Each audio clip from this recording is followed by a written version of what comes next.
Hi, this is 5 Minutes in the Newsroom.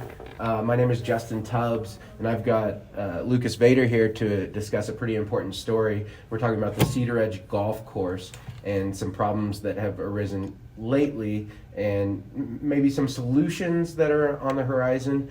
So tell us a little bit about what's going on with the Cedaredge Golf Course. I understand there have been some resignations within the town of Cedaredge staff, and maybe even some leadership, and that's kind of left it in a tough spot, right? Tell us about it. Well, so at the end of November, the mayor and the town administrator, who's actually an interim town administrator, and he'd only been there for 3 or 4 weeks, they both resigned at the same time, and it was over, I guess it was a misunderstanding, basically a miscommunication, so they say, regarding an employee at the golf course, which was later revealed to be golf pro Ira Kramer, who had kind of a public outburst at a town meeting pretty recently before that point. And Tell us about that public outburst. yeah, so David Stahl, the interim town administrator, and I never have been able to get all the details on this. Something that Ira wanted communicated to him, the golf pro, had not been communicated in the way that he liked. And he wanted an answer from Dave at that meeting. Dave said they'd talk about it. Ira just, he didn't like that. He stormed out. He had a little bit of an outburst. It wasn't horrible. He stormed out. Sure.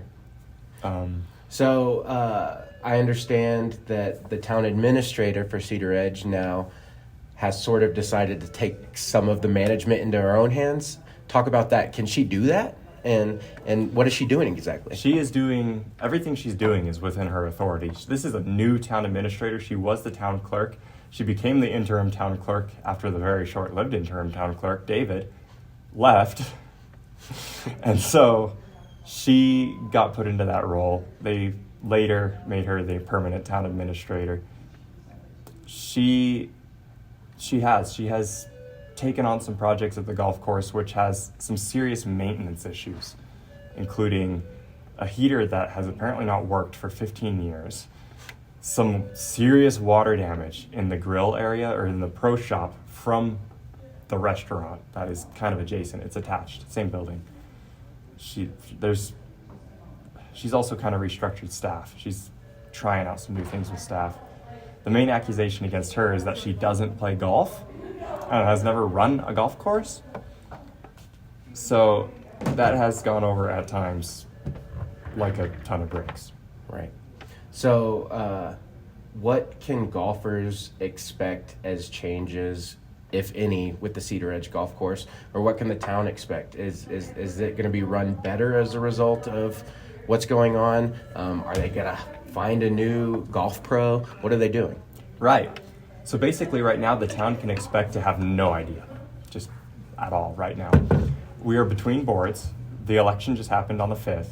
There's a new board and it's really not super clear which direction they're going, but one person that's leaving the board is Charlie Howe, who has kind of been a proponent of this massive staffing restructure at the course, basically merging the superintendent position and the golf pro position into a golf manager position, which would be basically a town administrator for the golf course. And they would answer directly to the board. That's kind of their preference. So with that, there is still one board member who kind of actually pitched that idea, but he's the only one left, I think. I don't know what kind of support he'll have on that. Sure. And lastly, I just wanted to ask about the golf course in general and about revenue. A lot of this issue stems from whether the golf course pays for itself, right? So what is kind of the general public's opinion on having a golf course in Cedaredge? And do you think there's a future for the golf course in Cedaredge? I think everybody wants there to be a future for the golf course in Cedaredge. There's kind of two parties on this. There's half that say it's not worth it, it doesn't pay for itself, it should be private. And the other half say that it indirectly does, because objectively, the numbers literally show that it does not. Right. It always needs subsidized. It does not pay for itself directly. The argument is that it brings in the development on the course, lots of houses being built. Collins, the town administrator Collins, actually kind of brought up numbers that show that basically the more important thing is sales tax. Right. I mean, the property tax is nice, but it's, and I mean the building and use tax as well. Sure. But it's still sales tax that kind of dominates. Well, to keep following this story, keep reading the Delta County Independent, and we'll keep you updated. This was 5 Minutes in the Newsroom. Thank you.